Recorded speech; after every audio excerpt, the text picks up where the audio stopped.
Hey everybody, what's going on? Welcome to Sit Down. I'm DJ Sixsmith. We're talking hoops. James Herbert, CBS sports writer. How are you, man? Great. How are you? I'm good. Thanks so much for coming in. Anytime. So we got a lot going on in the world of the NBA. I mean, playoffs are in full swing right now. Everything going down with the lottery. What is the most interesting story to you right now in basketball? The Eastern Conference Finals, honestly, like last night, Game 1 between the Raptors and the Bucks, like that was a really great game. I think the level of basketball was really high. That series and I think the Warriors-Rockets series that we saw in the previous round were probably the two most, like, not just intense and competitive, because a lot of playoff series have been like that, but I think they feel like a battle of like juggernauts squaring off. So to see, it's not just Giannis versus Kawhi. Well, of course, that's part of it. Sure. But just to see those two teams in the East. I mean, we've been talking about the top four in the East all year long, but I've personally sort of thought that those were the two teams that would likely emerge from that, and to see them now fighting it out. I think you saw last night why Milwaukee was considered the favorite, but you also saw the Raptors look like the better team for long stretches of that game. So I'm like really focused on that one, and I'm kind of psyched because I get to go to Toronto. Oh, nice. I'll be covering 3, 4, and 6 there. Okay.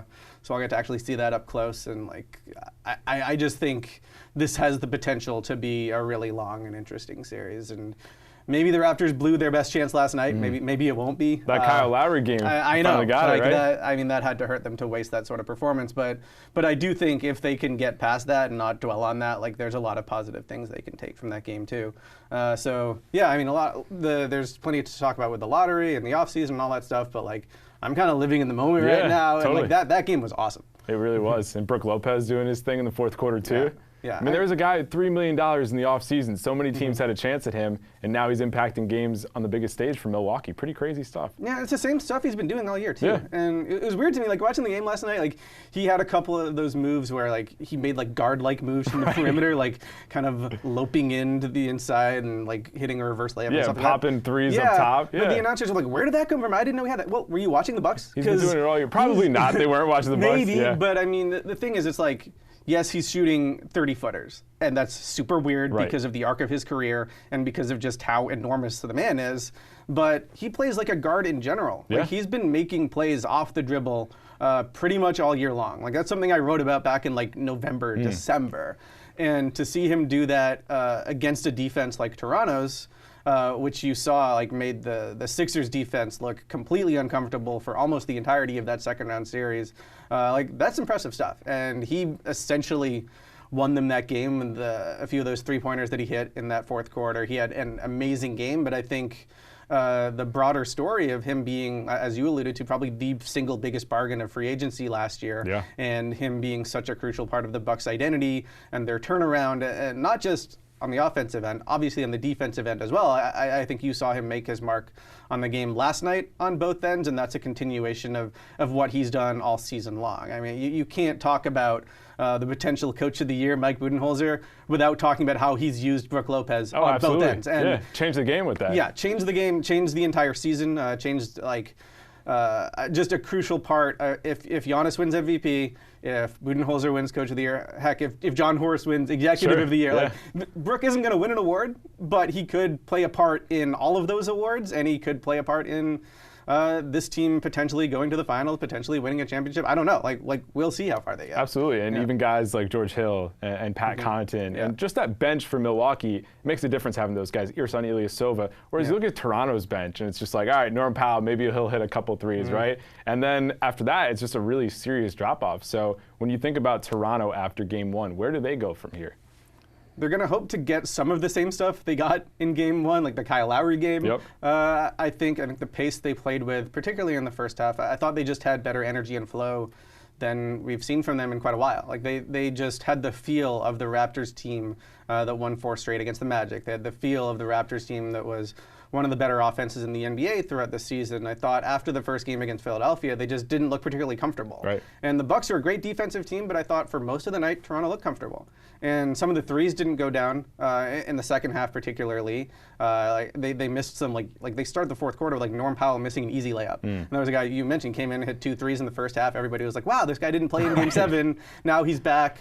Maybe the Raptors will get more out of their reserves this series than they did last. They need that desperately. Yeah, and then you look in the fourth quarter, like literally Kyle Lowry was the only Raptor who hit a field goal. Like they got some free throws out of Kawhi and some other people, but he was the only one that hit a field goal. And there was only, in the entire second half, they had one field goal outside of Leonard and Lowry. And to me, it's like that team did so many things right in game one. I thought they played with great effort on defense.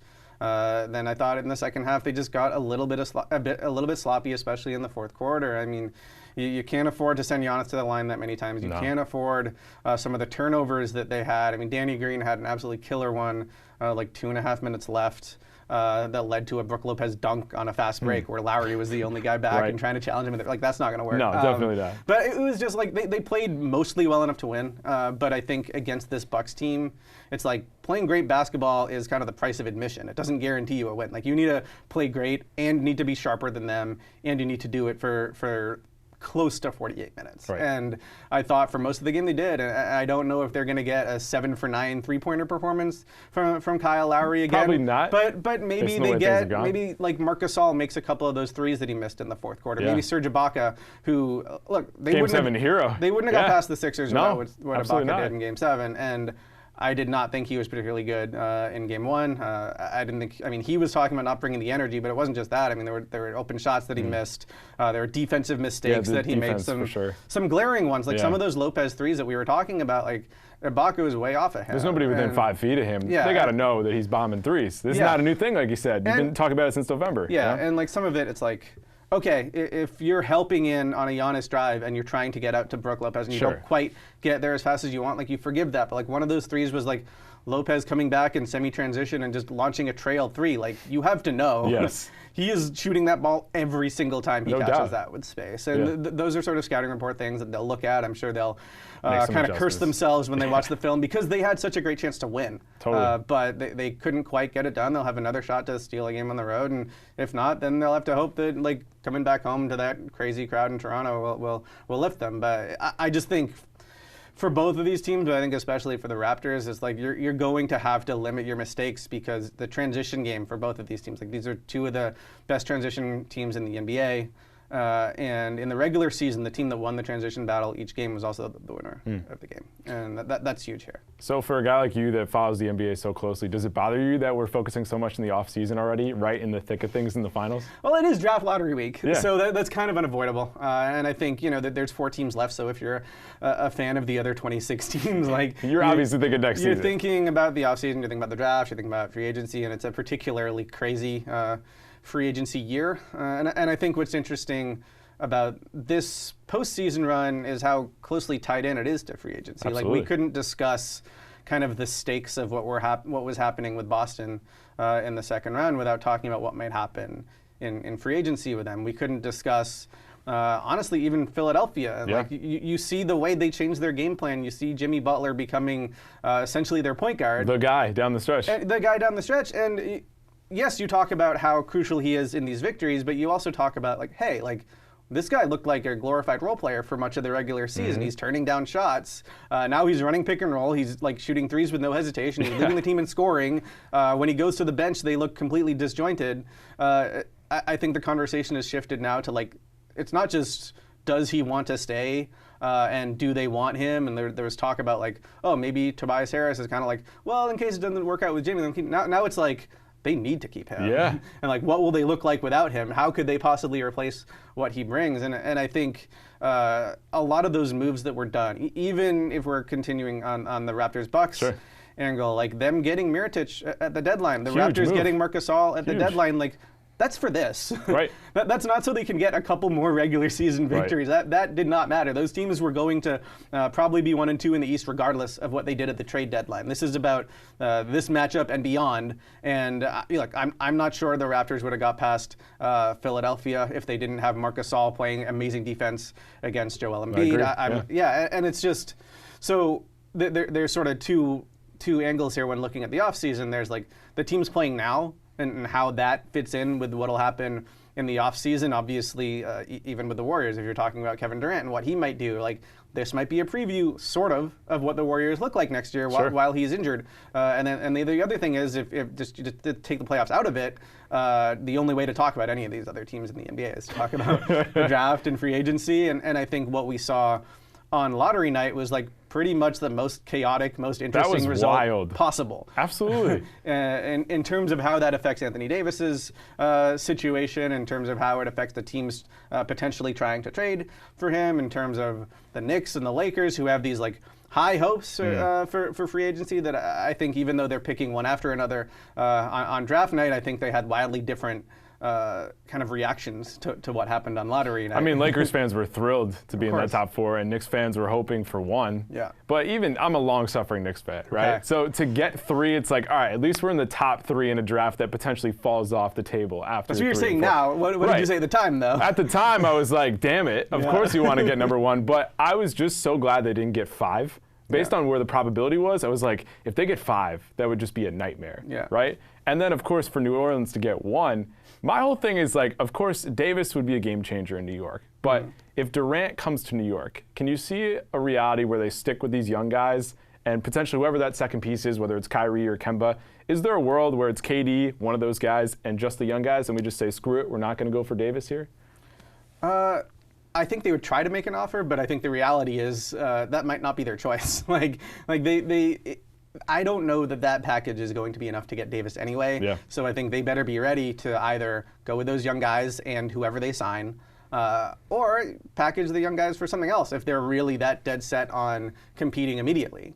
And that's where it gets really interesting in terms of like the free agents that they're targeting, whether we're talking about Durant, whether we're talking about Kyrie Irving, or whoever else they might end up considering this summer. Like, what do they think about these young pieces? Like, what they might have questions in those meetings about the direction of the team, about what they think the potential is of those young guys, how patient they're willing to be, because there's a big difference between somebody coming to New York and saying, okay, I want to be the guy that brings this team to prominence over the next like 3, 4, 5 years, and somebody that says, all right, how are you going to get me a title shot this year? And you're not getting a title shot, I don't think, with Kevin Knox, Mitchell Robinson, Dennis Smith Jr., Emmanuel Mudiay, all these guys playing prominent roles next season. Like that doesn't seem super realistic to me. No, they need some legit guys in there. And those young guys have had some nice moments. And you could say, yeah, Kevin Knox is 19, Mitchell Robinson's still progressing, but Knicks fans have been waiting a long time for something really to move. And so if they have an opportunity to get 2 of these guys, then they got to make it happen. If it's Nikola Vucevic and Chris Middleton, Knicks fans aren't going to be happy about that. A little different, yeah. And basketball nerds, like, I mean, those guys are awesome. Yeah, absolutely. But it's just not box office in New York. No. I mean, Vucevic is weird. Like, he had one of the best contract seasons that I can recall in some time. Yeah. Like, some of his advanced numbers painted him as, like, almost an MVP candidate. Like, he was that valuable to that team. Like, they with him on the court, they were awesome. With him off the court, they were like what the Magic had been for years previously. Yeah. Like he is basically the reason why they made the playoffs this year. And then Middleton obviously is a crucial part of one of the best teams in the NBA, the best team in the regular season by like any measure that you want to use. But of course, like you're not signing either of those guys to be a franchise player. You're not signing either of those guys or both of those guys to be like, all right, we're ready to compete. And if they get one of them and a Durant, like great, you can sell that. Yes. But in New York, I mean, people are expecting the world, and I think they're in a really interesting spot because if there hadn't been so much hype about this summer, I think if this team was not called the New York Knicks, if they were called something else, and you just looked at their roster and the moves they made over the past 2 years, you could say this is a normal rebuilding team. Right, we're going to give it time. They're going with young players. They're giving them playing time. They're trying out reclamation projects that have been cut by other teams or that they've been able to trade for. The Porzingis move was a little more complicated, but I think the broad strokes of it have been a pretty traditional rebuilding plan. The difference is it's like this isn't the process. Like this is they're doing that to create space, and then they think that stars are just going to come to them. So in that context, it's a little bit different when you're talking about a Kevin Knox or a Mitchell Robinson, who I think, if we were talking about a traditional rebuilding situation, we wouldn't be talking about the possibility of those guys being moved for a big star, because why would you do that? Like, exactly. Kevin Knox, first of all, as young as he is, as talented as he is, his value is not going to be as high as it was last year because, honestly, he struggled through a lot of his rookie season. And I still think there's a ton of upside there. But I think this is like the worst possible time to trade a guy like that. And Mitchell Robinson, you draft a guy where they got him and have him overperform expectations like that and get so much better throughout their regular season, it's like, all right, you want to watch that guy grow. Fans genuinely have formed connections with those guys and want to see if they can reach their potential. But like, just nothing about this Knicks situation is normal. Nothing about the franchise is normal. Nothing about what they're trying to do is normal. And I mean, we can talk about the Lakers too if you like. It's a wildly different scenario, but I think it's also like the fact that they are the Lakers informs the entire conversation, just like with the Knicks. It's like the fact that they are the Knicks is why we talk about them as a Durant suitor. Like, I could sit here and argue, and I think I could argue well, that the Atlanta Hawks roster and the young players they have, the cap space they have, that makes a lot more sense for Kevin Durant to go and sign with than what the Knicks have. For a basketball situation? Yes. Absolutely. I personally would love to see that team. I mean, can you imagine Trae Young, right? John Collins? But that's not happening. No. There's absolutely no way that's happening. Yeah. And so it's just like, all right, like, if KD comes here, it is to save the Knicks. And does it mean he thinks there's a chance he will compete for a championship right away? Like, probably not. But I mean, if Kyrie comes with him and somebody else, like, or just to do his own thing truly for the first time in his career, right? There's that argument to be made. But even guys like Mitchell Robinson, I mean, great small sample size, but like, fouls out constantly in games, you know? Like, there's a long way to stretch him out to really let him grow. And then it's like some of these other guys like Mario Hezonja, Noah Vonleh, like, those guys aren't coming back. And maybe if it's a different team, it's a different story. But yeah, it has to be a win now mentality for the Knicks after all the struggles, and especially after you tank finally in 1 year to be the bottom and the worst in the NBA. Yeah, and it's weird because like Vonleh, I thought, I mean, he nice flashes. Yeah, like by the end of the season, he wasn't as productive as he was at the beginning. He was a little banged up, but I thought in general, like, that is a successful reclamation project. Like, that he played the best basketball of his career by far, and I thought he showed flashes of not just being a guy that is like putting up good numbers on a crappy team. It's like the way he was playing on both ends, you could actually envision him playing a role on a good team. But if somebody is going to go out and pay him for that, like, the Knicks will just watch him go because they're saving all their cap space to try to spend on the big name. So, like, again, that's sort of another example of what we're talking about. If this was a different type of rebuilding situation, then you're probably looking at Vonleh and saying, like, he was actually, like, why would they waste this? They discovered a sort of diamond in the rough type guy that had failed elsewhere, and they gave him minutes, and it worked. Like, that's what you're supposed to do when you're rebuilding, and then you keep those guys. But in this situation, like, I don't think many of those guys will be back unless the Knicks offseason goes wildly differently than they are hoping. Yeah. Well, here's a perfect example. You think about Michael Beasley and what he did on the Knicks, right? Yeah. He gets that contract from LA. It was one of the many bad signings for the Lakers. And so let's talk about Los Angeles now, because they have the 4th pick. They have all these young guys. They have LeBron coming off injury. What's the best move right now if you're the Lakers? I mean, look, the dream scenario is they still wind up trading for AD. Do you think they can actually pull it off? Do you think New Orleans wants to trade with them? I mean, maybe not. And that's a real thing, right? Like, if the owner of a team is not inclined to deal with you, if negotiations have gone sour in previous instances, like that can be a reality. Now, moving up in the lottery, that has to help. Definitely. It certainly can't hurt. But then if we're talking about that, we also have to talk about Brandon Ingram, who I thought played some of the best basketball of his career right at the end of the season. He started to turn it on a little bit. Yeah, and then, look, this blood clot stuff is super scary. Yeah, and we don't know. The Lakers can say that he'll be fine. They can say that they're not worried. He can say he's confident that he'll be back to normal. And, like, I truly hope that is all the case. Absolutely. But that is going to scare off other teams. And who's going to want to trade for that? It's really tough. Like, you're going to have been really diligent in your research, and you're going to have trusted your doctors and consulted with your medical staff, and, like, they'll have to essentially assure you, like, there's this probability that he will remain healthy. If not, I don't know how you can make that the headliner guy. And that's the weird thing, because I think for most teams he would be the headliner guy, and I think it is not, like, crazy or out of the question to look at Ingram and look at how young he is and look at all the things he can do on the court and still see that star potential that you saw when he was the number 2 pick. Like, I've seen games where he looks like that. I've seen games where he's guarding point guards and he has this, like, crazy long wingspan. The guy's a freak out there. Yeah, and he can get in the paint, and, like, you can pick nits with his game. I don't think he functioned, like, super well next to LeBron last year. I don't think he was that interested in being a spot-up 3-point shooter, even though he's not a bad 3-point shooter, and he certainly had good shooting numbers in college. Like, that's not really what he wants to do.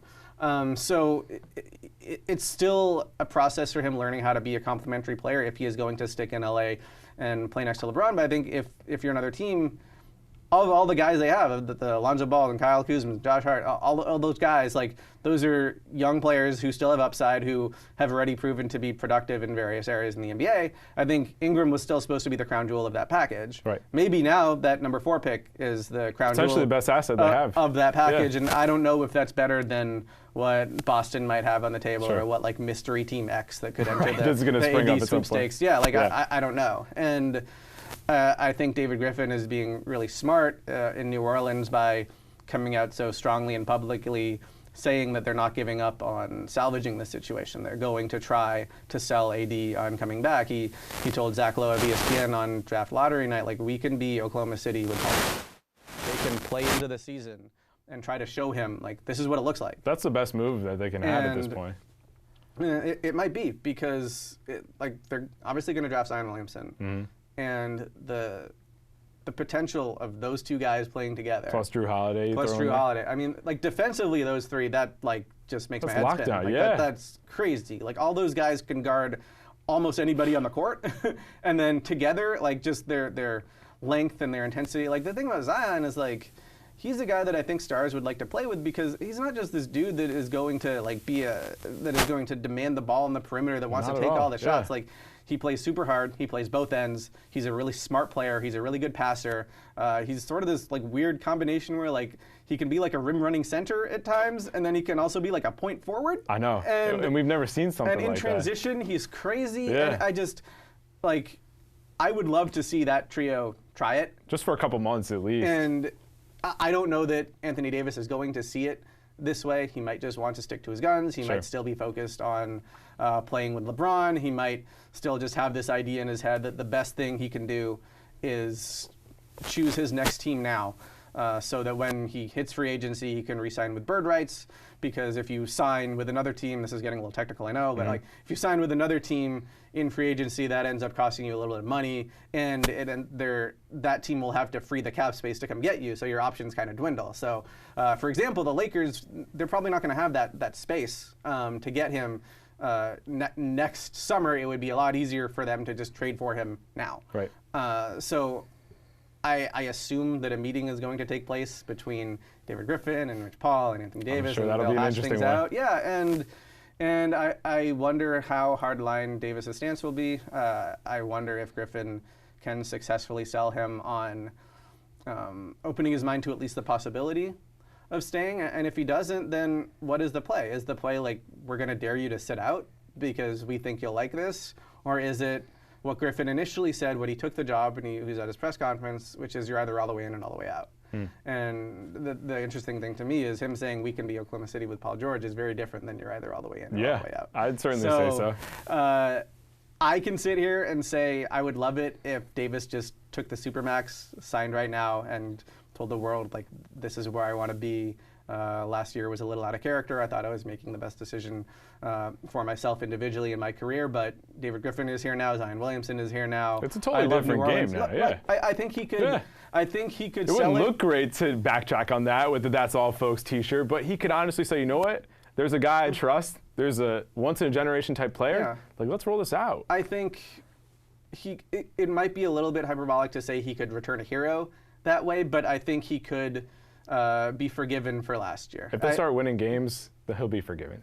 Eventually, yes. It'll take some time. And I mean, look, like Kobe Bryant asked out in 2007. Yeah. Who was talking about that the day of his final game? Nobody at all. Who was talking about him yelling about shipping Bynum out of town and all that stuff, right? So, like, we've seen crazier things than this, and I think the lottery broke in such a way that allows us to talk about these crazy things and allows us to think about, like, just, I mean, the amazing luck that David Griffin continues to get whenever he's at his draft lottery. And if we actually see that team, I would consider them appointment viewing. They'd have some questions still. Like, it's not like their life gets like super easy in surrounding those guys with other talent and whatever, but like automatically, like I just think Davis's situation is a lot better than it would have been otherwise. And I mean, those partners, like, they make sense. They're both kind of weird players. Like I don't want to use the term unicorn, but like unique players. There's not, like I think when you're talking about Williamson, a lot of the sort of talk about him, like he's like the most interesting prospect, maybe the most can't miss prospect, like since AD himself. And if they're both on the same team, it's both ends. It's all the time. It's just chaos out there. And I would love to see it. I don't know that I would predict it, but it would be quite fun. Definitely. So you mentioned the importance of the group you put around stars. Yeah. And you mentioned Atlanta before and what they're starting to do right now. And I look at Dallas, and they gave up those picks to get Porzingis. They gave the picks also in the Doncic-Trae Young trade. When you think about Dallas versus Atlanta, people love Luka Doncic, but people look at Atlanta and like they're starting to build something. They have a couple picks in the top 10. Yeah. Who do you think ultimately is going to be looking back and saying, we won this trade? I think Dallas, but I don't think it's the sort of like home run, obvious like fleecing that some people thought it was on draft night, because Trae Young, first of all, like sure, there are questions about his defense. He was one of the worst point guard defenders in the NBA. Nice second half of the season, though, right? Oh, of course. But I mean, that was offensively, right? Defensively, still was a little bit of a mess. Yeah, and there are questions about, like, he's a small guard. Like, in the playoffs, if you're trapping him, is he really going to be able to see over people, like, blah, blah, blah. But, like, those are, like, good problems. Like, those are problems that you'll deal with when you get there. Like, for right now, for a rebuilding team to have the year that he was able to have, to learn as much as he did over the course of the season about how to navigate an NBA defense that was locked on him, that was focused on him, that like so obviously made his teammates better, that knew how to get to his spots and get shots off, that would be as confident as he was against guys trying to push him around the way they do Steph Curry, about like getting into the lane and putting up floaters over 7-footers. Like, it was not just the deep threes. The deep threes were nice, and there were a lot of them in the second half of the season. Sometimes at big moments, too. But closing games and getting into the paint, that's a different level. Exactly. And I think the fact that they improved as a team, as he improved as a player, like that really shows you something. And I think they're perfectly happy to have him on their team. I think GM Travis Schlenk has said, like, they did have Luka higher on their board than Trae, but given the chance to get Trae Young and then an additional pick, they thought it was worth it with where they were as a franchise. And now the picks that they have in this year's draft, like, they're not up at the top, but to add more young players to their core, which is increasingly looking like a pretty impressive core. I thought Kevin Huerter quietly had a really good rookie season for them. John Collins is just a monster. Like, he's awesome, and he has future All-Star written all over him. And just a lot of Trae's success was set up by having this pick and roll partner that they just had amazing chemistry from almost day one.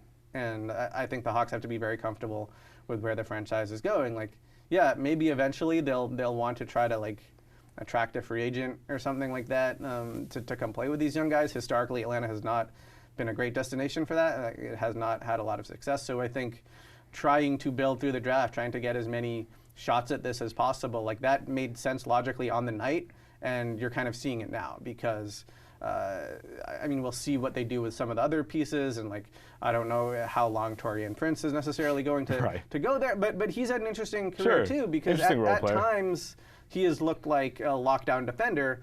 At other times he's looked like he's trying to do maybe a little too much as a playmaker, as a ball handler. Like, I think he could still be a part of their future.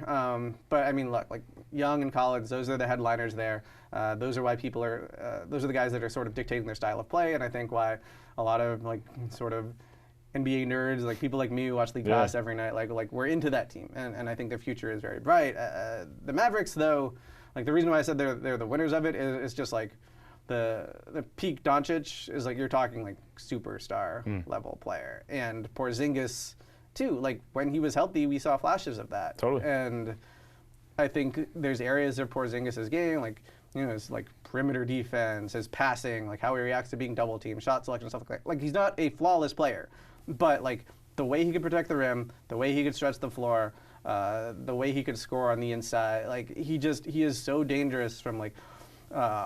Pretty much every area of the court offensively, and then he is such a good defender when he's inside the paint. He can deter people. Like if he can stay healthy, I think like that tandem is really imposing, and they're both enormous and versatile too. And like you see, I think it was Donnie Nelson, or maybe it was Rick Carlisle, one of the power brokers in Dallas, like immediately said like we want them to be our next Steve Nash and Dirk Nowitzki, and like it's a little bit like of an easy comparison to make, but like those are the cornerstones of their team, and They're going every decision that they make from here on out, whether it's who they sign in free agency, whether it's who they draft, whether it's potential trades they could make, like, it will all be about maximizing those two guys. And I think rebuilding gets a lot simpler when you have those pillars there, and then you can make decisions that are based on that, when you're not just like wildly trying to just collect talent. Right, random guys throwing them in there. And just sort of, and look, like,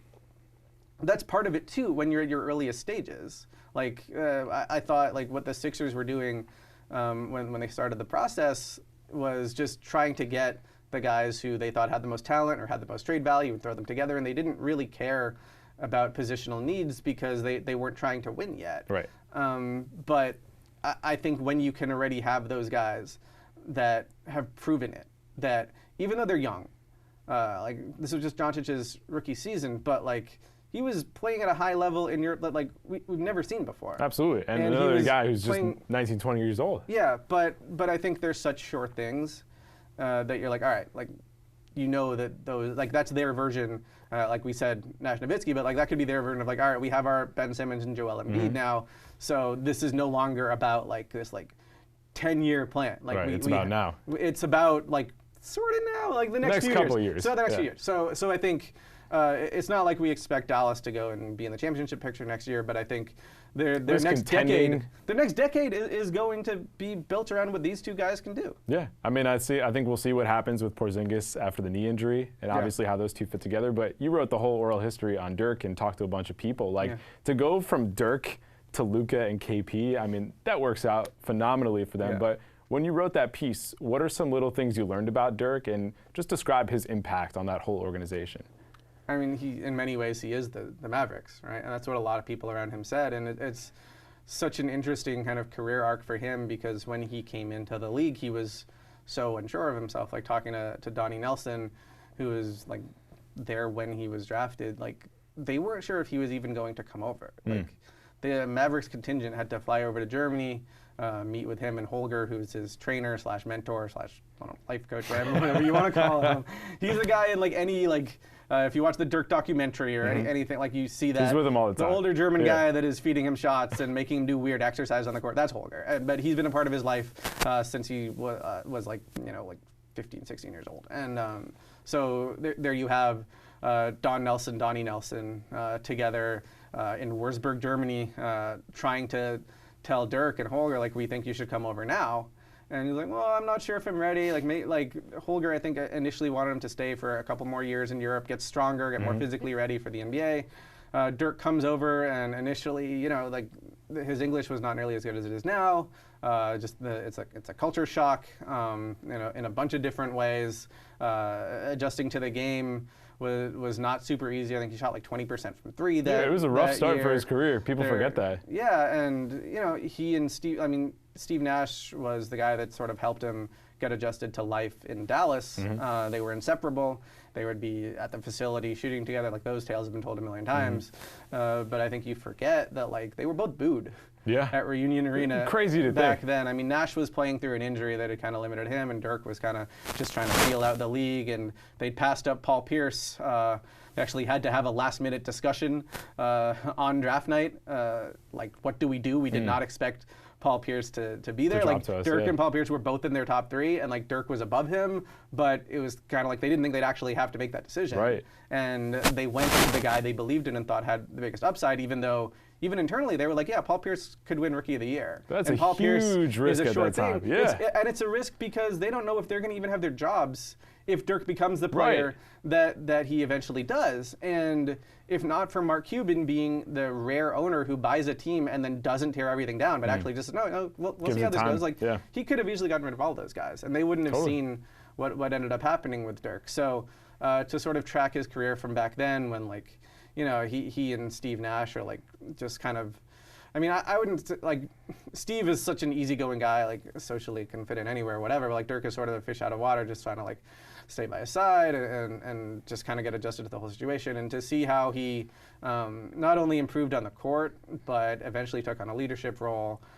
became this guy who is now, like, an ambassador for the game and synonymous with the Mavericks, and turned into this like hilarious trash talker. I mean, wild career arc. Yeah, seriously. like I mean, the reason why the story was fun to do is because you talk to guys and like we're talking to guys like Dennis Smith, who was teammates with him in the last couple of years, or talking to guys like Greg Buckner or Adrian Griffin from like the way back, earlier stages in his career, and like they all have stories of him like. Whether it's like him like calling up Nick Van Exel on his first road trip and leaving a voicemail for him in his hotel room where he's like playing guitar and singing to him, or whether he and Dennis Smith last year having a race before a practice where Dirk is supposed to start at half court and Dennis Smith is supposed to start at the baseline, and then they go 3-2-1. Dennis starts running and Dirk just turns around and is like, "Oh no, I wasn't ready. Like, we'll do this." Like absolute character. Yeah, like just stuff like that from over the course of his entire career, and I think he has this like very obvious connection with Dallas fans, and I think just with fans of the NBA who watched him kind of defy all these stereotypes earlier in his career, when people didn't think a European guy could they didn't think a European guy could like lead a team, inspire teammates, could like kind of win big at the level he eventually did. There was a lot of stereotypes about like big men should be on the block, they shouldn't be shooting jumpers, like blah blah blah. And then when you lose in on the big stage like they did, the Mavs did in 2006 when they won the first 2 games, they lose 4 straight to Miami. They come back the next year, Dirk wins MVP, they win 67 games, they lose in the first round to an 8th seed. That like was brutal. These are absolutely crushing defeats, but then when they eventually get to that mountaintop, like everybody involved, whether you're talking to Rick Carlisle, whether you're talking to Dirk Nowitzki, Donnie Nelson, Mark Cuban, like everybody will tell you like the heartbreak from before, like that's what led to this. That's what made this happen. Like that hardened Dirk. That made Dirk make tangible improvements to his game. I mean, just think about like the iconic Dirk visual everyone has, like the 1-foot fadeaway. Step back. Yep. And he wasn't shooting those early in his career. No, absolutely not. He really wasn't shooting those often. It wasn't a big part of his game until Rick Carlisle got there. That like because the whole idea was that was a different way for the Mavs to establish their offense, to get him the ball there where it was hard for other teams to send help. Traditionally, the mid-range shot is like what other teams are kind of scheming to like make you take, and Dirk kind of warped the whole floor because the defenses that were designed to give that up, like suddenly this is like a layup to him. Yeah. Like how are you going to double team? How are you going to double team him when he's there? And like part of that was he would run pick and pops before, and he'd get in this situation and he'd have a small. They just switch it. And it's like, well, what do I do if they just switch it? Well, if you just take a little 1-foot fadeaway over that guy, like they're never ever going to block it.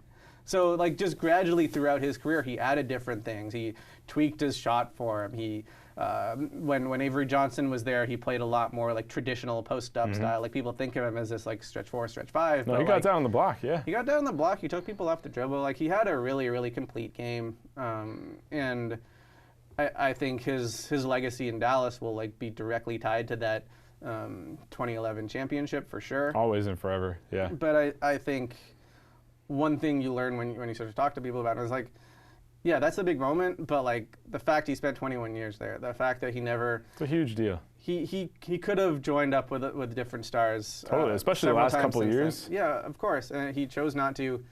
He felt this connection to Mark Cuban, to Rick Carlisle, to the fans. To the city of Dallas. And it's not saying that everybody has to do that. It's not saying that people who try to maximize their own winning in the NBA are like necessarily doing anything wrong. But I just think like the way that his career played out, failing at on a big stage the way that he did, developing the way that he did. He wasn't this big hyped guy, even though he was taken like 9th overall. It wasn't nothing. But like the fact that he was able to realize that potential, exceed that potential, prove so many people wrong who dismissed him, who doubted him, who may have said like things that like retroactively just look like ignorant and xenophobic, frankly. Right? Like the way he succeeded, the way he changed the game for international players, like that stuff is all like very well documented. I think to pair all of that, the influence that he's had on the game, the impact that he's had in the city of Dallas, and to pair that with this like really goofy, down to earth, humble personality, like that's what makes him an interesting figure to me, is that like he could be self-serious, he could be he could have a huge ego, and I think a lot of the times you think like athletes need to have a big ego. And on the court, he did. On the court, like he'd trash talk everybody. Sure. He'd want the big shot and all that stuff. But like off of it, he never needed that stuff. He never even had an agent. Like he was just kind of like he didn't do commercials, didn't do any of that stuff. He wanted to kind of. He just balled out. Yeah, that's what he did. And that's what he did for 1 year. Yeah. And he transcended the game. Yeah. Transcended that city. Yeah. Well, James, it's been an absolute pleasure. Thanks for having me. so much. Why don't you tell everybody where they can check out your work? All my work goes to cbssports.com.